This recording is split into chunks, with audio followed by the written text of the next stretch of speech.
Tara, luto tayo ng gulay. Ang gulay. Pili-pili. Pagpalisin. Ha? Maliit yung kwenta. Okra. Kanina to. Kay ma'am yun, 145. Saka 10 piso daw. Tingnan mo kung 10 na yan. Okra, pang pakbet.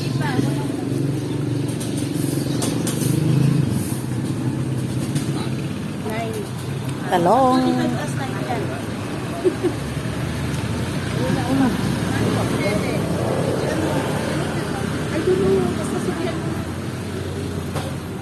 Palayang maliliit.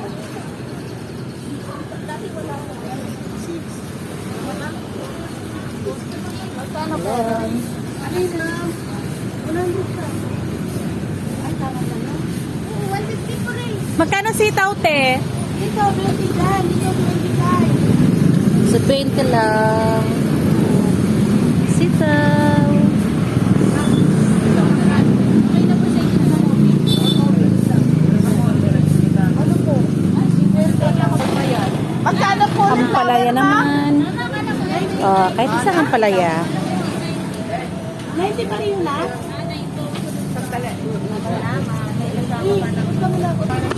Kalabasa. Bambino. Hi mga lalabs. Ngayon po, atin ng, ayan, nabalatan ko na po ito. Nahugasan na rin po. Atin na pong gagayatin.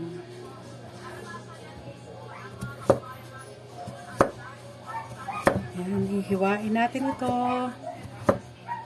para mabilis siyang lumambot. Ito yung mga gulay natin na pamili kanina. Dahil maggugulay tayo.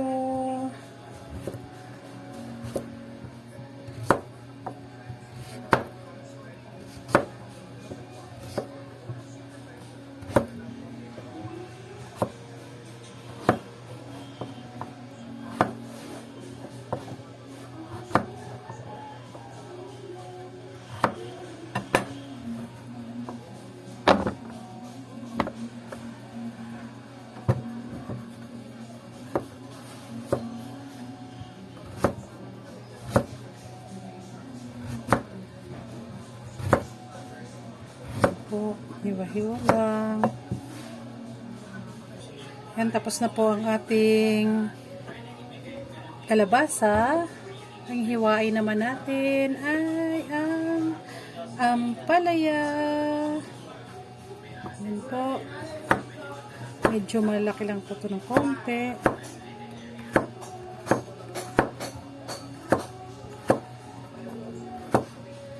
Yan.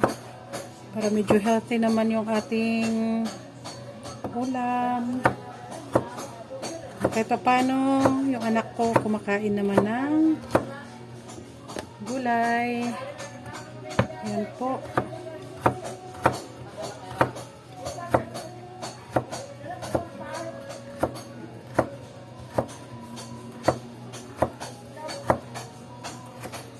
Yan lang po.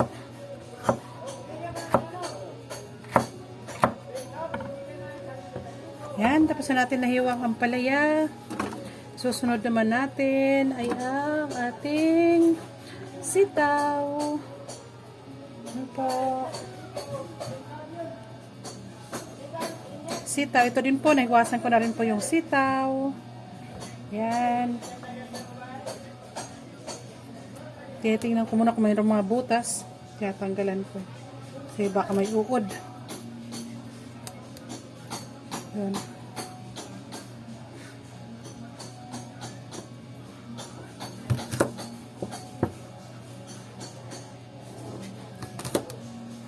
Yan po.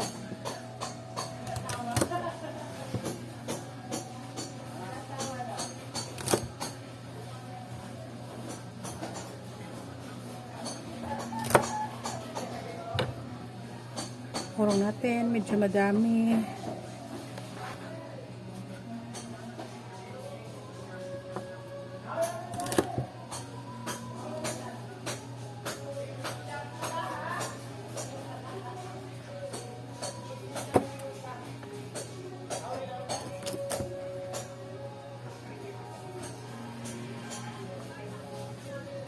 Ito po madalas yung ulam sa mga tight ang budget. Pag yung budget natin, medyo kailangan magtipid. Yan, magulay-gulay. Para, sabi nga po nila, pampalong life ang gulay.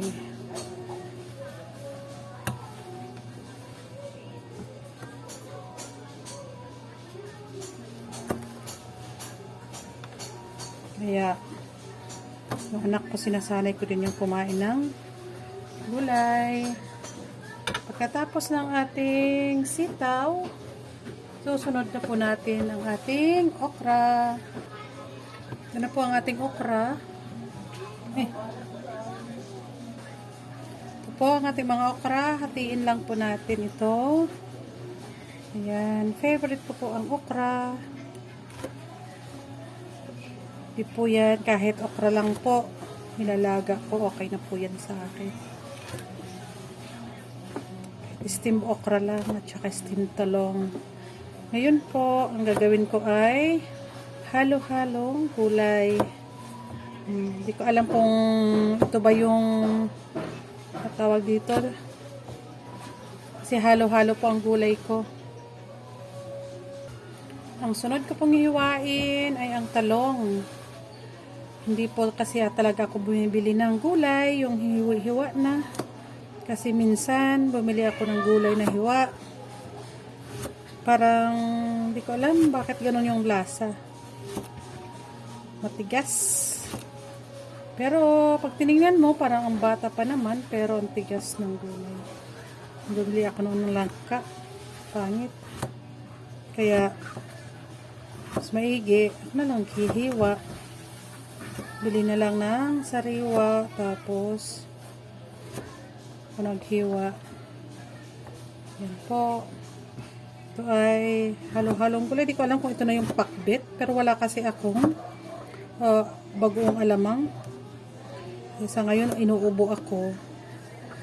Pag nakakain ako ng bagoong alamang, lumalala yung ubo ko. Kaya, wala itong alamang. Ayan. Kasunod ko pong hiwain ay ang repolyo. Ayan po. Kaya nga po, di ko to, kung ito ba yung pakbit, basta may halo-halong gulay ito. May own version. Ito na yung aking version na lang ng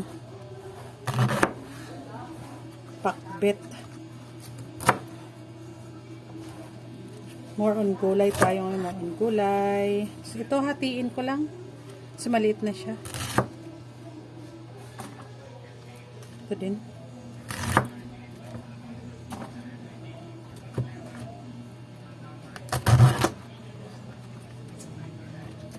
Yan po. Tapos, ayan lang. Hatid lang din.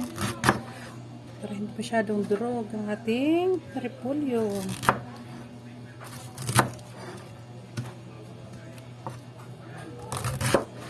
Yan lang po ang ating gulay na lulutuin. Tapos ang sahog ko po nito ay mamaya lang. Ito po ang ating sahog sa ating gulay ngayon. Yan. Igigisa ko lang po ito. Tapos ayan ang ating panahon. Yan po. Yan. Meron po tayong repolyo. Papainitin po natin ang ating kawali nang sa ganoon tayo ay makapaggisa na. Kapag mainit na po ang ating kawali, tayo ay maglalagay na ng mantika na panggisa.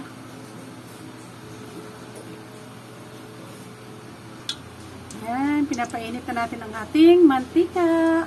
Ngayon po, gigisahin na natin ang ating sibuyas.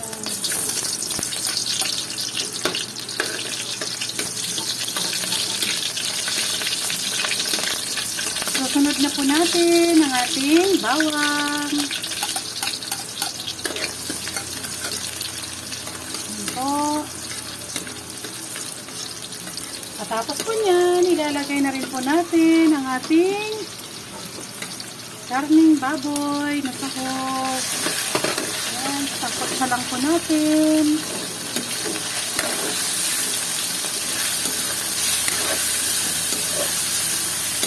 Hanggat maluto siya, sangkot ka muna natin para maluto. Kasi medyo tagal po maluto ang karne. Ayan po, sangkot ka lang. Tapos tatakpan natin para maluto siya bago natin ilagay ang gulay. Ayan, lagyan na po natin muna ng takip para maluto ang ating karne. Ayan po, kunting ano na, sangkot na siya ng konti ang ating karning baboy. Ngayon po, pwede na po natin isunod ang ating matigas na gulay kung saan ito ay ang kalabasa. Ang ating kalabasa. Ito, haluin natin.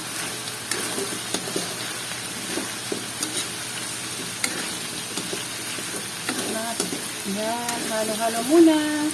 Tapos, takpan ito.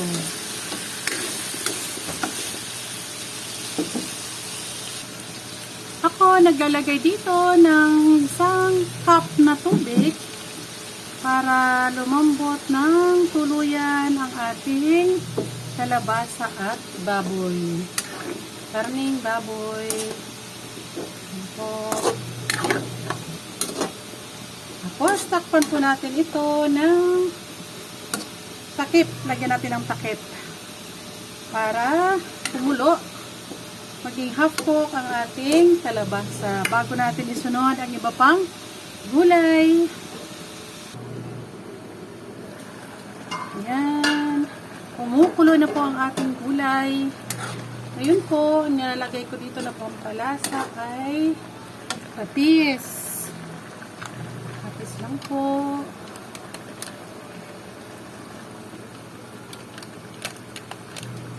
My own version ng gulay. Di ko alam kung anong luto to. Ito yung sinasabing lutong pacham. Ngayon po, isusunod na natin yung okra, talong, at sitaw. Yan.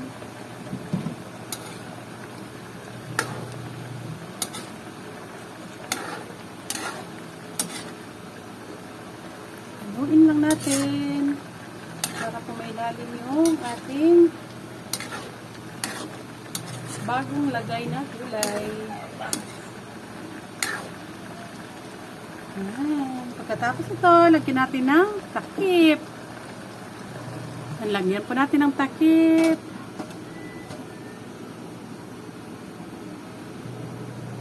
Nilalagyan ko po ito ng aking secret ingredients, ang Knorr cubes.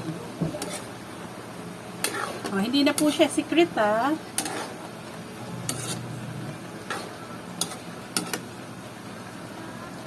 Yan, pagkaraan ng ilang minuto, ihalo po natin ito.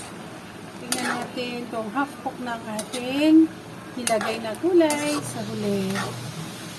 Yan, hindi pa po, ayan, hindi pa po siya luto. Takpan po muna natin ng kahit isang minuto.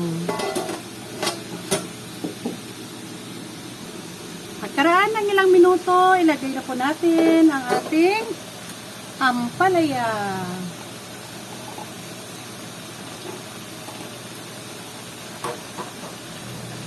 Ayan, halo po natin.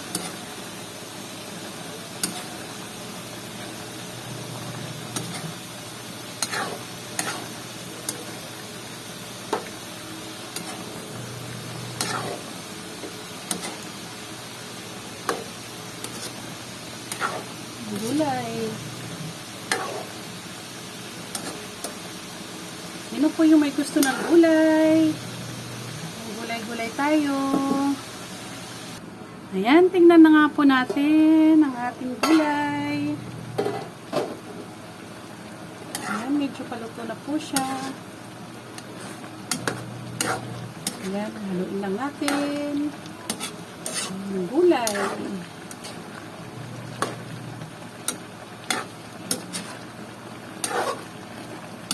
Ako po, pag ganito kadami na yung gulay namin, kasi apat lang naman kami, ginagawa ko, ito na yung nagiging pinakakanin ko, gulay na rin po.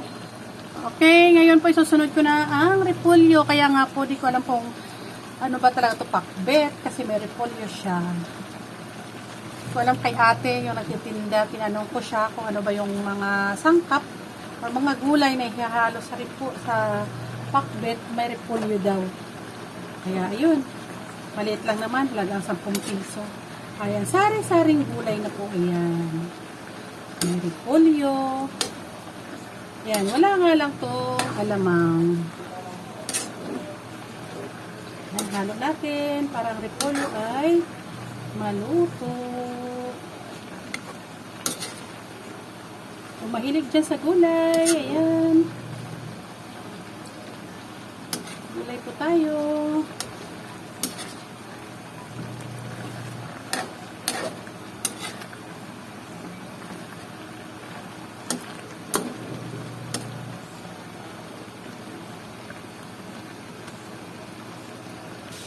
Ayan po ang ating gulay. Ngayon po, tatakpan po natin ito ng 1 minuto para po maluto ang ating repolyo. Ayan, pagkaraan ng 1 minuto, haluin po natin. Ayan po. Ayan, medyo luto ng ating repolyo. Okay, so ayan na po ang ating gulay para sa ating tanghalian.